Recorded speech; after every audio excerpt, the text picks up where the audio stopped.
Hey there, Contractor Kev here with Overseas Contractor Academy, and today we're going to be talking about pornography in the Middle East. It's a lovely topic, but we gotta cover it. We need to talk about it because it can get you in trouble, and there's certain ways to go about things, and it's just kind of an interesting topic to talk about. So, porn, let's talk about it. Come back in 12.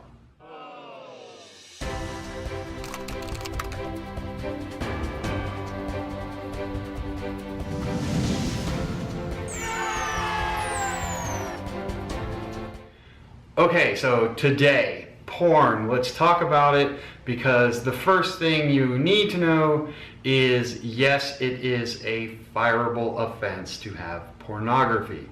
So remember that we are going to bases in host countries that, if we're talking about the Middle East, obviously very conservative, right? We're not talking about somewhere like Amsterdam or some liberalized place. We're talking about a very conservative kind of culture in Kuwait, Qatar, Afghanistan, Iraq, all these kinds of places.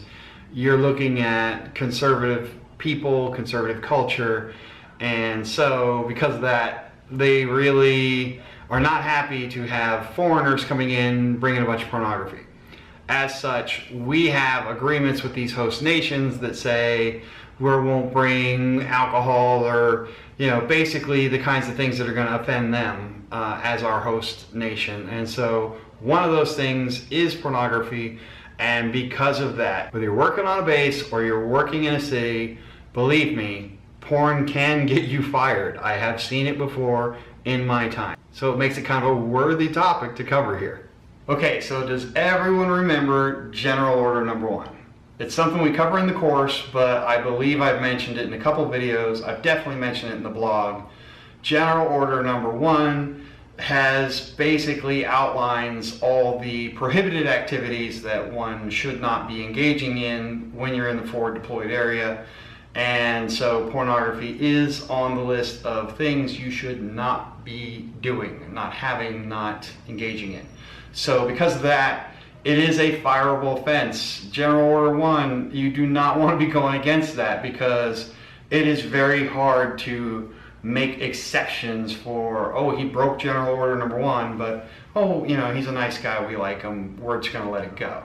So remember, bear in mind that your company has to do business with the government, and so it cannot be seen to be making exceptions or to be skirting around the rules. So when it comes to General Order Number 1, there's a reason it's General Order Number 1. It's not General Order Number 358, that you can ignore it because it was an afterthought of everything else that's important. No, it's General Order Number 1, as in obey this damn first commandment. So everything that is prohibited is spelled out right there, and if you're doing the things that are prohibited, guess what? You're going to lose your six-figure job, and that would be kind of stupid. So imagine yourself sitting in a bar at home telling a story to all your friends about how you had this six-figure tax-free, expense-free income, and you were just banking $10,000 a month, and it was just starting to pile up, and you lost it over a 3-minute sex video that you got off of YouPorn or whatever the hell you did. So that would be pretty stupid. You would not feel like the smartest guy in the room at that point. So don't do it that way, at least. We're going to talk about it a little more, but basically you have to know that it is against General Order Number 1 and you shouldn't be doing it.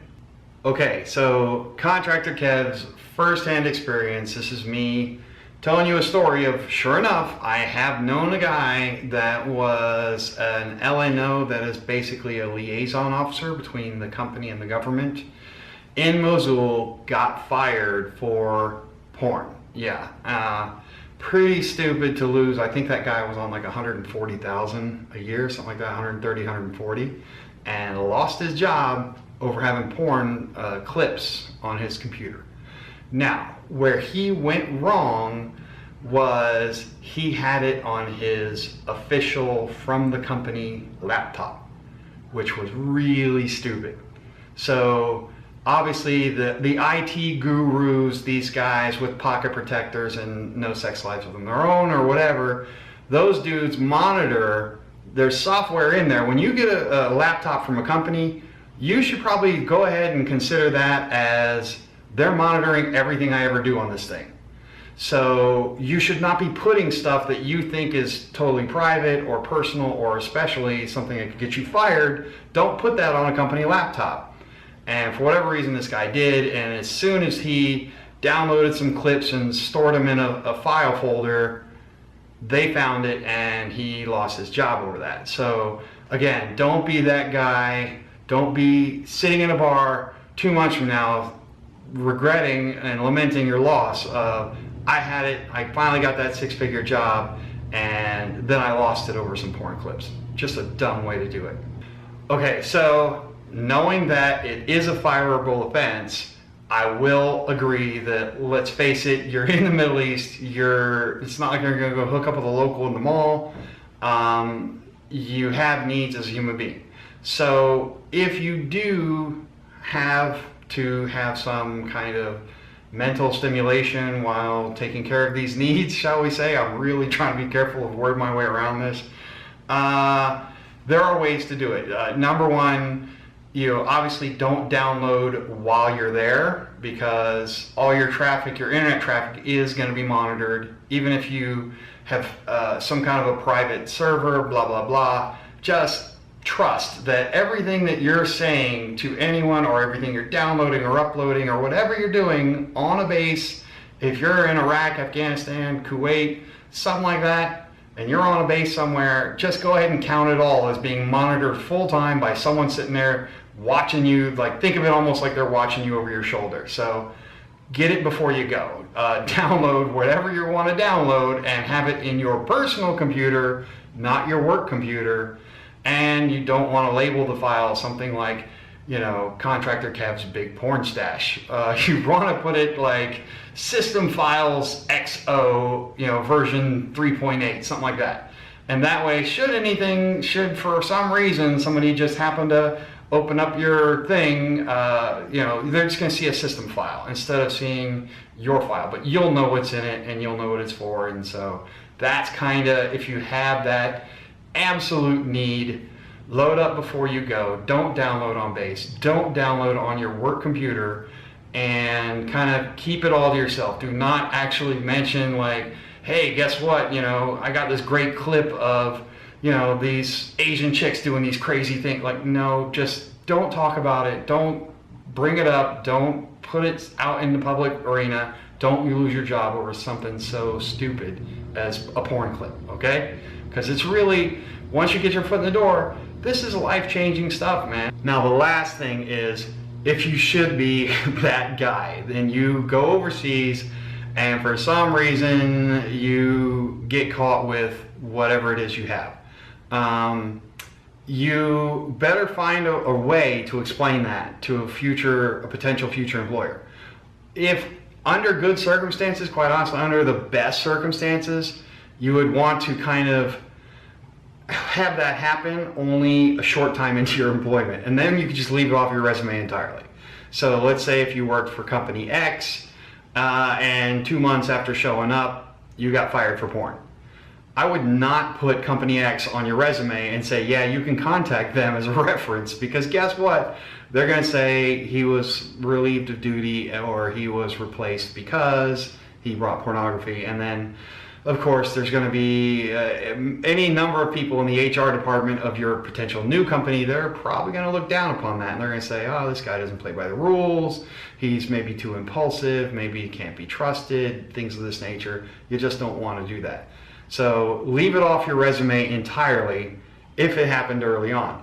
If it didn't happen early on and you need to be leaving this overseas experience on your resume, then basically you better come up with a good story or a good reason why that was there. And it could just be, hey, I forgot it was on there, and it was on there from a long time ago. If you were caught downloading while you're there, there's no getting around it. You're gone, and there's no change in that story. And if you downloaded it onto a work computer, again, there's no change in that story. So you've basically shot yourself in the foot there. But you know, if it was on your computer and it was on there before, you might be able to get away with the story of, oh, you know, it was on there from a long time ago and I didn't know, something like that. But generally speaking, you just don't want to. You don't want to go there. You don't want to have to deal with it. So be very, very careful when it comes to porn in the Middle East. Safeguard it. Keep it secure. Don't talk about it.